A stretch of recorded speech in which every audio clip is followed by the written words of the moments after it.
Hello दोस्तों, Rana classes में आपका स्वागत है। तो आज मैं आपको है जो कि लेटेस्ट कम्पिटिटिव एग्जाम और जॉब अपडेट बताऊंगा। तो इस वीडियो को शुरू से अंत तक देखना, ना बोले तो बड़ी बहुत अच्छी खबर आ रही है सुबह सुबह। तो क्या है, पढ़ते हैं। तो बिहार कर्मचारी चयन आयोग बीएसएससी द्वारा प्रथम इंटर स्तरीय संयुक्त परीक्षा को अंतिम रूप देने के लिए काउंसलिंग प्रक्रिया 14 दिसंबर से आरंभ कर रहा है। इसके बाद ही द्वितीय इंटर स्तरीय संयुक्त परीक्षा एवं तृतीय स्नातक संयुक्त परीक्षा की लेकर कवायद होने लगी है। और क्या है, द्वितीय इंटर स्तरीय संयुक्त परीक्षा को लेकर बीएसएससी की ओर से पूरी प्रक्रिया पूरी कर रोस्टर वेरिफिकेशन के सामान प्रशासन विभाग को भेजा जा चुका है।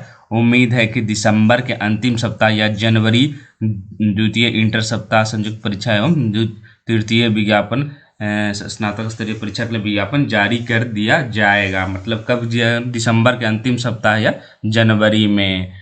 स्नातक स्तरीय परीक्षा के लगभग जो कि 2000 रिक्तियां थी, जैसा कि पहले सबसे अधिक क्या था, 1360 पद सचिवालय सहायक होंगे। द्वितीय इंटर स्तरीय परीक्षा के लिए सबसे अधिक विकास सह आवास विभाग अधीन 2188 निम्न वर्गीय लिपिकों के नियुक्ति होनी है। इस परीक्षा के लिए माध्यम से विभिन्न विभागों से में 2600 से अधिक पदों पर नियुक्ति होगी। द्वितीय इंटर स्तरीय संयुक्त परीक्षा एवं तृतीय स्तरीय संयुक्त परीक्षा के लिए 40 हज़ार अधिकार मेंस आयोजित किया, जिसके बाद अभ्यर्थियों का टंकन आंसुलेखन फिजिकल है जो कि जांच परीक्षा है जो कि आयोजित किया जाएगा। और सीटों की संख्या है जो कि आप देख सकते हैं, ये द्वितीय इंटर स्तरीय के कहाँ है। तो निम्न वर्गीय लिखी के 188 यहाँ हाईएस्ट है। सबसे कम है जो कि आप मान सकते हैं मंत्रिमंडल सचिवालय राजस्व। तो क्या ये सच में दिसंबर के अंतिम सप्ताह या जनवरी के प्रथम सप्ताह में आ जाएगी? क्योंकि जैसा कि मुझे पता था, हलचलें भले ही तेज हो गई थी इधर ही, लेकिन क्योंकि इंटर स्तरीय का काउंसलिंग होना था इसलिए रोक दिया गया। तो विज्ञापन की तैयारी चल रही थी। और एक चीज़ में आप जो मुझे जानकारी है उसके बारे में, आप सोच रहे होंगे कि पंचायत सचिव का बहाली इसमें क्यों नहीं है।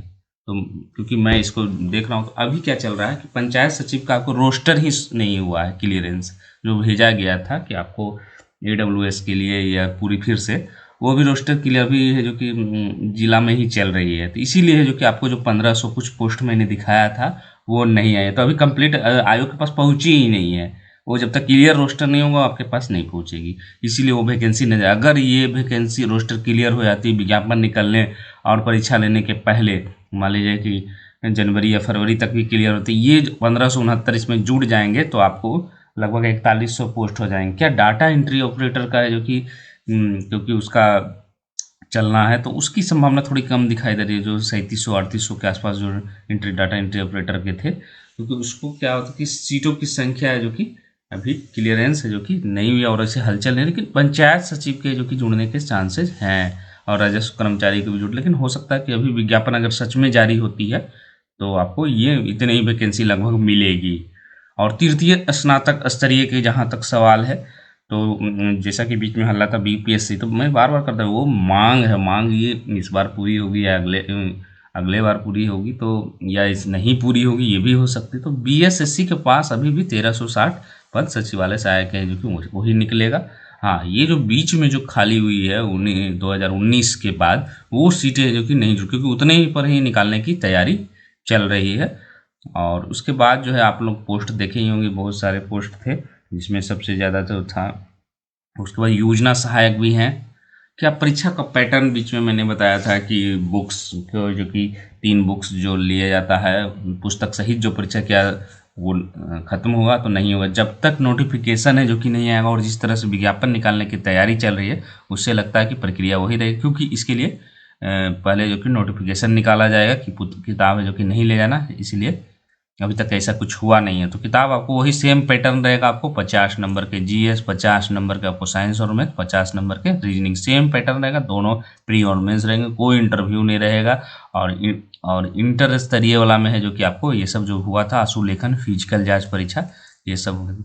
तो क्या ये खुशखबरी है जो कि ख़त्म हो सकती है और इंतज़ार जो है कई सालों का, खासकर इंटर स्तरीय में तो ज़्यादा ये नहीं था क्योंकि चल रही थी प्रक्रिया तो बहुत सारी। लेकिन सीजीएल, जिसको सीजीएल बीएसएससी सीजीएल मैं भी बार बार बता रहा था, अखबारों में भी आप देख रहे हैं, वो हकीकत में आई नहीं है।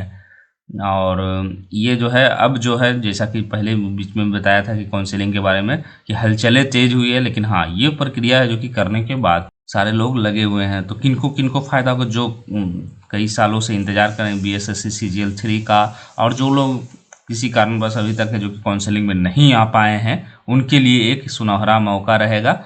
और विज्ञापन अगर जारी हो जाती है तो क्यों तक है जो कि परीक्षा हो, क्योंकि आपको 2 से 1.5-2 महीने तो कम से कम दिया ही जाएगा डेट बढ़ाकर। तो ये फरवरी तक तो फॉर्म ही भराएगी, अगर दिसंबर लास्ट में या जनवरी फर्स्ट वीक में भी आती है।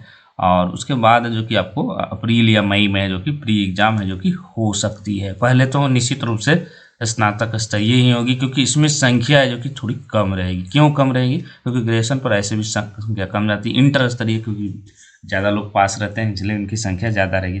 फिर है जो कि सबसे पहले परीक्षा है जो कि किसकी होगी, तो तृतीय स्नातक स्तरीय की ही होगी, अगर वैकेंसी निकलती है तब। इसका एज कब से रहेगा, एज क्राइटेरिया इसमें कब से रहेगा, दोनों अगर निकलती है तो 2021 से है जो कि रह सकती है, क्योंकि 1 जनवरी 2022 हो सकती हो, ज़्यादा संभावना है कि आपको जनवरी फर्स्ट वीक में ही निकले, इसलिए 1 जनवरी 2022 रह सकती है न्यूनतम एज। और जो मैक्सिमम एज है वो कब से काउंट किया जाए, तो क्योंकि वैकेंसी आपकी 14 में आई थी, तो हो सकता है आपको 14 रखी जाए या 15 रखी जाए, ये हो सकता है, ये अनुमान है। देखना है कि कट ऑफ डेट क्या रहती है।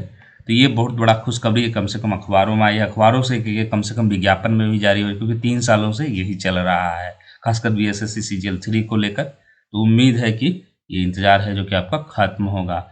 उसी तरह जो कि बहुत सारे लोगों की क्वेरीज आ रही है एनओसी को लेकर। उनका कहना है कि एनओसी को लेकर कहाँ लिखा, भूतपूर्व सैनिक के बारे में तो लिखा हाँ, तो आपको सर्टिफिकेट देना है। यहाँ 6ठा नंबर सरकारी सेवक है, हाँ कर देंगे तो क्या नहीं खोजेगा, कुछ भी नहीं खोजेगा। उसको कैसे पता चलेगा हाँ आपने किया, तो कोई प्रमाण पत्र दिया तो नहीं दिया। यहाँ भी आपको कहीं नहीं लिखा हुआ, सिर्फ भूतपूर्व सैनिक का लेकिन लिखा हुआ ऊपर में, लेकिन यहाँ पर प्रमाण पत्र दिखाने नहीं कर रहा।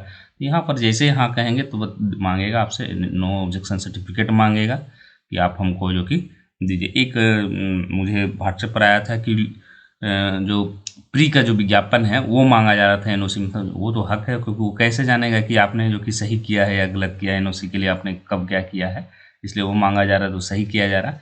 तो एनओसी है जो कि आपको लगेगा, इसमें नहीं लिखा हुआ है, लेकिन आपको हो सकता है मौका दिया जाए कि ठीक है आप हैं तो हमको आप ला कर दीजिए। और एक चीज़ और क्लियर बता देता हूँ, आप लोग जो समझ रहे हैं ना कि ये जो एक ही बार होगा, फिर आपकी दूसरी बार वेरिफिकेशन होनी है, ये तो आपका ठीक है, अच्छी बात है कि इसके बाद ये प्रक्रिया पूरी होगी तभी होगी वो।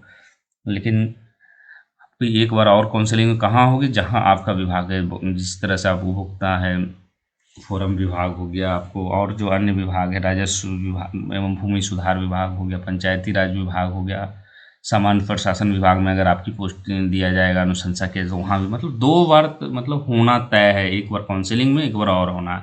अगर यहाँ पर कुछ गड़बड़ियाँ हैं तो वहाँ पर तो आपको सुधारना पड़ेगा, और यहाँ पर वही चल सकता है जो चलने लायक है। ऐसा नहीं कि आप सब सारे लोगों को प्रमाण पत्र मान्य कर दिया जाएगा, तो ऐसा नहीं है। और 2 डिग्रियों में लोगों को समझने में काफ़ी परेशानी हो रही है। एक तो ये जो नंबर है ये आप लोग समझ नहीं रहे हैं, सब क्या कर रहे हैं, ये 12 और 13 अलग अलग है। कंप्यूटर दक्षता क्या है, MS office basic word processing ज्ञान, ये जो है ये अलग है और ये अलग है। लोग क्या कर रहे हैं, दोनों को मिला रहे हैं। मैंने ये इसमें नो किया है तो क्या फिर भी इसे दूं, इसमें है जो कि कहाँ लिखा हुआ सरकारी संस्थान मान्यता प्राप्त है, तो सारे लोग लगे हुए हैं प्रमाण पत्र बनाने में। क्योंकि सही भी है कि कम से कम लगे हुए हैं, घर पर तो बैठे रहेंगे नहीं कि अब सर्टिफिकेट है नहीं तो फिर टंकन प्रमाण पत्र बनाने में लगे हुए। आंसू लेखन प्रमाण पत्र में भी लगे हुए हैं। आंसू लेखन वाला तो बना लेते हैं जिनकी सिलेक्शन है होगी, क्योंकि उनकी अच्छी रहती है तो पहले से ही बना के रखते हैं।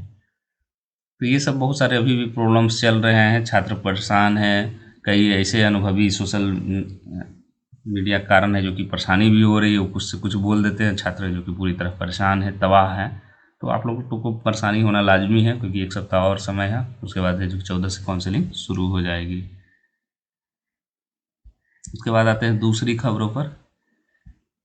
रेलवे ग्रुप डी में 4.85 लाख परीक्षार्थियों को बड़ी राहत। तो फॉर्म में त्रुटि से रिजेक्ट हो गए थे, गलती सुधारने का मौका दिया गया है 15 से। तो अच्छी खबर है, कम से कम ये पहल है, क्योंकि छात्र है जो कि बहुत सालों के बाद ये बहाली हुई। प्रारंभिक परीक्षा में 15,046 अभ्यर्थी जो कि सफल घोषित हुए हैं, और कि किस में से करो, राजकीय इंटर कॉलेज जीआईसी के पदों पर